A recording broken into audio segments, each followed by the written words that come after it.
Hi viewers, welcome back to my channel. Today I am going to prepare a crispy, flaky, healthy and tasty radish paratha. This recipe is perfect for breakfast as well as kids' lunchbox. Please do give a try. Let's get started with the preparation. In a kadai, add 20 ml of oil and add 2 medium-sized onion finely chopped and saute it until the onions turn into light brown color.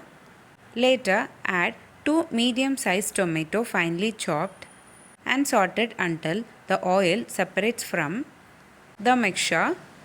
Add sauteed and boiled radish to this mixture. I am adding 1 cup of boiled radish to this mixture.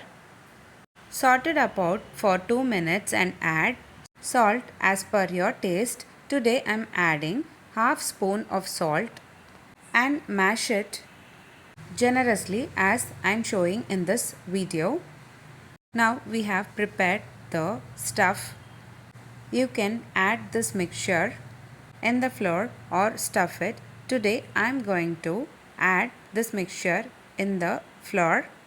I have taken 1 cup of wheat flour, added the sauteed radish mixture and half spoon of pepper powder, added required water and form it into a soft dough. Now gently roll down the dough into parathas and add the parathas into a hot dosa pan. Cook it by flipping it on the both the sides with adding little oil or ghee of your choice. Keep flipping and pressing until you have a beautiful golden brown crispy parathas.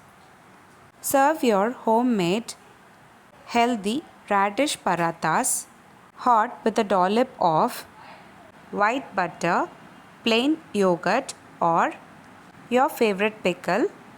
If you like this video, please give a like and share to your friends. Also, don't forget to subscribe to my channel to know many interesting recipes. I have shared many recipes series wise in this channel. I will share all the series links in the description box below. Please do check on the same. Let me meet you again in my upcoming recipe. Thanks for watching.